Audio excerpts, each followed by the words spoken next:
Something crazy is happening in the apartment market right now, and it's completely contradicts what experts are saying. But what makes this fascinating is not happening the way you expected.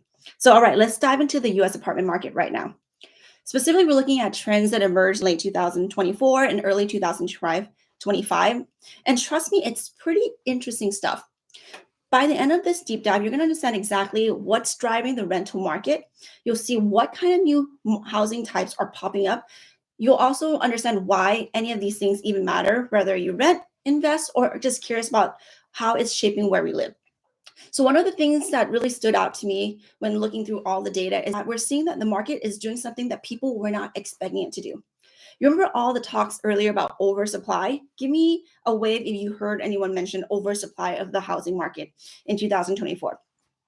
Well, guys, it's not happening, right? It didn't happen. Everyone was expecting this new flood of new apartments to come in. And then instead, we get this huge surge of demand, like record breaking level numbers in some places. What's going on? Did everyone suddenly decide that apartment investing was the best thing since sliced bread? No, it's not that simple. But the numbers, they're actually pretty amazing. So, in the last quarter of 2024, something curious happened.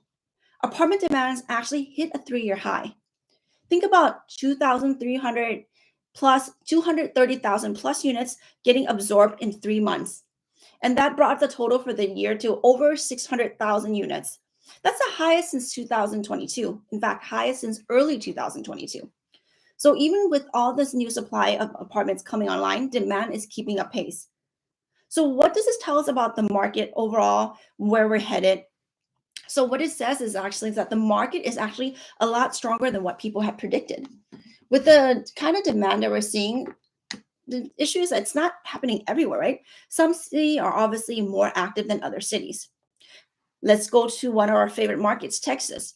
So, for instance, in Texas, there's some cities that are on fire. Not literally, because in LA it's literally on fire, but figuratively, Texas is on fire. So, what about these Texas markets that are making it super popular with renters? Well, let's take the number one example. This city actually is the number one city in the entire country in absorption in 2024, and that's Dallas. It absorbed over 36,724 units in 2024. And another city that we love, which is Houston, Texas, isn't far behind. They actually absorb over 31,000 units. And they have Austin and Fort Worth also coming in better than people were expecting, better than experts were expecting. And guys, if you want this kind of information and content and deep dive even further than this, definitely join the Wealth Beyond Me community waiting list. This is where we can help our investors who want to scale big, to go big now, at scale, right? That's how we can help you guys at scale, because there's a whole bunch of people who will reach out to us, and we want to be able to help as many people as possible. The other thing that's important about a community like Wealth Beyond Me is you get to gain the momentum by taking actions. And more importantly, you get all your burning questions answered by not just me, but by the peer members in the group as well. Okay, so back to why Texas is leading the way, right? So Texas is leading the way both in demand and in new apartments being built. So it seems like everyone now is moving south these days, right? And I actually have a couple friends who actually moved to Texas. Though, I mean, I also have others who moved out of Texas to other places. One was online early. His sisters actually did too. So, okay. So are there other places besides Texas that's booming in the country? So that's the big question, because not everyone invests in Texas, right? So there's definitely other cities that have higher demands than supply. So one of the city that I want to highlight is Washington, D.C., for example. Last year, they absorbed over 7,700 units, higher than what the demand was expecting, or supply was in D.C. Las Vegas, Los Angeles, and even Indianapolis, in all those places also saw a higher number of absorptions than units being built. So that means that occupancy rates going up. So we're seeing this happening nationally, increasing in a lot of these cities where there's high demand, high supply, but the demand is outstripping supply. But what's causing this? That's the big $1 million question, isn't it? It can't just be that people are tired of the cold weather and they're moving south, because DC was able to do pretty well. And honestly, guys, Dallas can get really cold as well in the winter. So probably not because of that reason for sure. But there's definitely one factor that's very interesting, and that's job growth. So it's job growth has actually slowed down a bit in the past few years, but it's still growing. And that's a big part of the driver of the economy. Another thing that related to job growth is wage growth. In a lot of markets that are doing well with the absorption, there's also a lot of wage growth that's happening in those markets as well. You're seeing that while there's rent growth, there's also higher wage growth, meaning that the wages are growing faster than rents. So people are actually able to find it a little bit easier to rent, and that also reflects in the income rent to income ratio, which statistically now is back to pre-COVID levels, and that's a really big deal psychologically to a lot of the renters. And I get it, right? A lot of renters, they when they feel like rent is isn't eating up a lot of their money, it makes it a little bit easier for them to decide where to move to or to stay put. And we're seeing a lot of people choosing to stay put in our apartment across our portfolio. So, are there anything else you may be asking that's contributing to the surge in demand? Definitely, there are things such as cooling inflation and rising consumer sentiment are also playing really key roles in this. People are feeling more optimistic about the future, so they're more likely to move out on their own if they're starting their own household formation or make those big moves that they've always dreamt of. And COVID kind of threw a monkey wrench in that plan for them. So it's a mix of economic stability, a little bit of optimism, and maybe a little bit of fear of missing out on the booming rental market. We can't forget about the people who are already renting, right? So these are the people who we have in our apartment complexes across the portfolio. Renewals were up in 2024, and that helps keep occupancy rates high. Plus, we saw a lot of new traffic coming into the properties as well. In fact, one of our properties, I think in November, we had a record 24 move ins. And to give you context, there was a fire in the property. So, therefore, there were a lot of units that were offline. And once those units became available, we had a mad rush of people who wanted to rent the units, which is great. So, in some cities where the demands aren't extremely high, there are property owners or landlords or property management company or investment group, whatever it is, they may elect to give a little bit of a concession in order to appeal to the renter to stay put. And that goes back to like if you treat your tenants correctly, if you treat them well, make sure that the place that is a great place for them to live, if you keep the price the same or move it incrementally up in rent, it's not gonna it more likely than not they're gonna choose to stay put because there's an extreme cost, and we've done a podcast on this earlier, is people forget to include the cost of moving. It can be as little as $5,000, but for high-end luxury homes or high net worth individuals, that can be 15, 20, $30,000 in moving costs alone, which is a huge amount. So when you compare that to how much they're going to save in rent if they move somewhere else versus and also the trouble of like packing all that stuff and then unpacking. If you go to give them a good reason and incentive to stay, they're going to stay.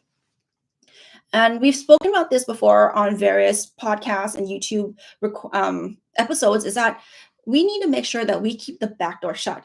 And this means that renewals needs to be strong. In this kind of economy, it's really good or important to have good paying tenants stay put. Sometimes the cost of having a new one come in, even if they're paying high rent, the cost of the turnover, the make ready, the downtime of the unit, those things adds up. So in this kind of economy, it's better to keep that back door shut. Okay, so we've talked about how hot apartment market is, and let's talk about some other trends that's emerging in real estate that's about to change a whole bunch of stuff up in 2025. So single family rentals, especially those built as BTR community or build to rent communities. Now, I know some of you guys know this term, you've heard it a lot, but for those who aren't familiar, let me take a moment to explain the difference between a traditional single family rental and especially those of BTR communities or build to rent communities.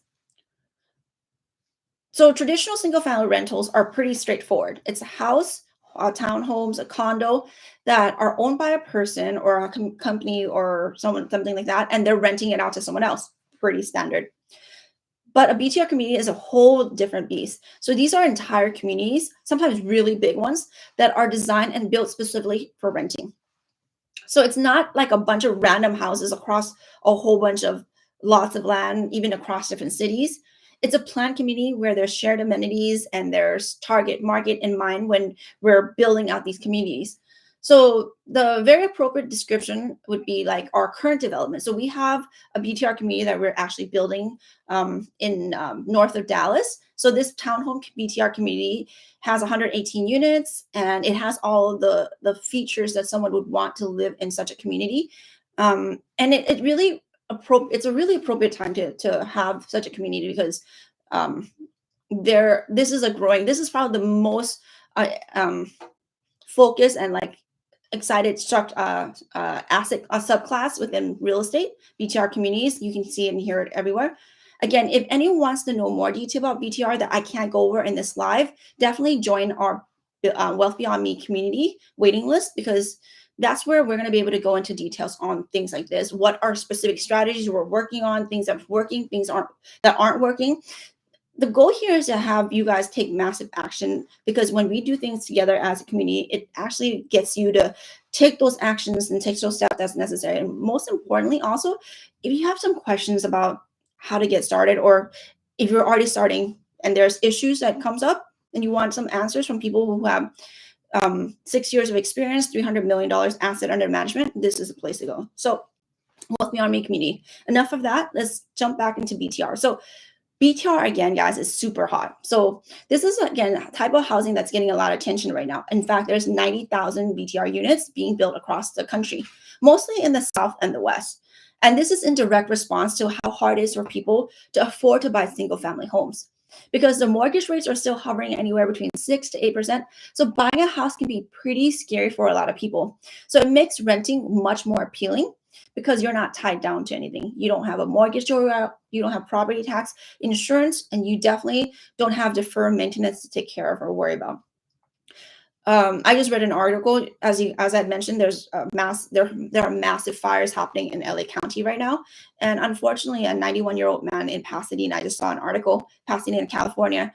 He lived in a house for 60 years. He's 91. He's lived in his house for 60 years. He was 31 when he bought it, and now it's gone. The tragic thing is that he owns that home, so therefore he has to go through the entire insurance process and start over. Where if he was renting that house, or some people who rents, they're gonna have an easier time to not have to be bogged down with building the house, getting through insurance, all that stuff. So there's some significance difference there. So yeah, so but it's not just interest rates that's causing the sensation in BTR. Think of things like inflation and the possibility of new increased tariffs. There's a potential of like a broad 10 to 15, 20, 10 to 20% import tariff generally proposed, and even a higher one for goods that are coming from China, which then can cause a whole bunch of other stuff to happen in the economy. So some people may feel that there's some uncertainty. So their safer bet right now is to rent, to stay put, hunker down, as they say. So when it comes to BOTR, um, the reason that people are choosing this is because it makes them feel like they're living in a house. And maybe there's even a yard. Like our project, there's definitely a fenced yard for them. You get more privacy. You don't have that huge down payment that you have to put in. You definitely, again, don't have that mortgage for like 30 years. So you get the best of both worlds. You get the perks of owning your own home without all the financial stress. But these BTR communities, they're not just basic houses. The idea here is that it has to come with a whole bunch of amenities: gyms, pools, clubhouse, maybe even a dog park. We have 2 dog grooming stations, for example. We have 4 pickleball courts. We have EV charging station inside each garage unit. Um, and we have a massive, like a pond. I'm not plugging for anyone to go rent there, but if you're ever interested, DM us. It's not ready yet, but developers like us, these are the kind of stuff that we're thinking about when we're thinking about what will attract renters. These renters are really attractive to us, are for us as BTR developers, is because they're looking for things that we're trying to put in place, like really high-end amenities that are things that you typically see at really high-end apartment complexes. So these renters, they want to have a feeling of owning a home, but more importantly, they want a sense of community and convenience. And the other thing that really attracts the BTR renters to our product type is the good school district. So people in this group tend to have young families, and they want their kids to go to good schools, and they tend to stay. Because of this, they tend to stay put longer than those who live in apartments because of the school districts their kids are going to. But how is all this fitting in the bigger picture of real estate, you may be asking? So what does the apartment market, the real estate market look like in 2025 and beyond? Well, the thing is that there's prediction of some balancing act that's going to have to take place. So we expect the number of new apartments to level off actually throughout 2025 because developers, some of them are experiencing some economic challenges, and this might actually lead to actually a housing shortages after 2025. But for renters in place, this means that there's going to be more apartments um, than people in some areas, and in other areas that's not going to be the case. In areas where there is more supply than demand, landlords may be offering more concessions to compete for tenants in order to fill their units. Where other areas, you might see the opposite action. Where places right now, there's some places that there aren't enough apartments, especially where there's strong job growth and there's not a lot of new construction. We can see rents go up beyond the levels of 2010s. So overall, nationally, it's definitely a mixed bag.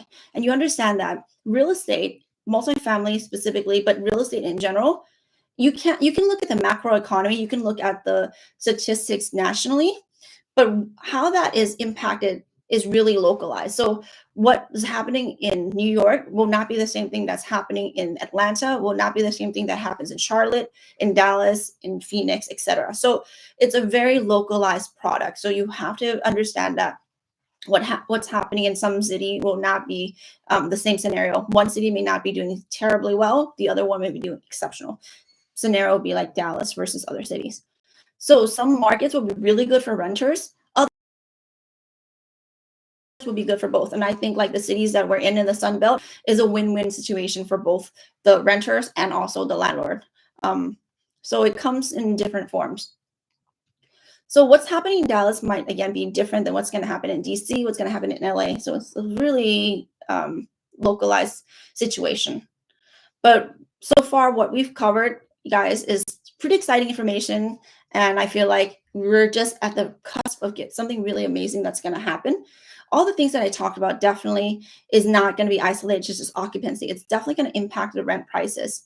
So that's where things are going to get really interesting. We're going to hope and see continued rent growth. Like we've seen our properties have rent growth, even in this kind of like crazy economic times that we've gone through. And I feel like we've hit the bottom and are ready to swing upward. So I think 2005 and beyond, there's going to be a lot of great things that are going to happen.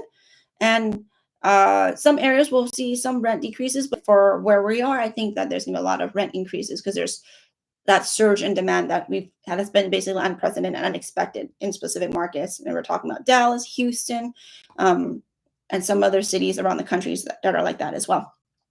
So that is the conclusion of today's live. If you guys want to join the Wealth Beyond Me community, find the link in the description. The waiting list is available for you guys. Hope you guys got some insights from that. Until next time, talk to you later.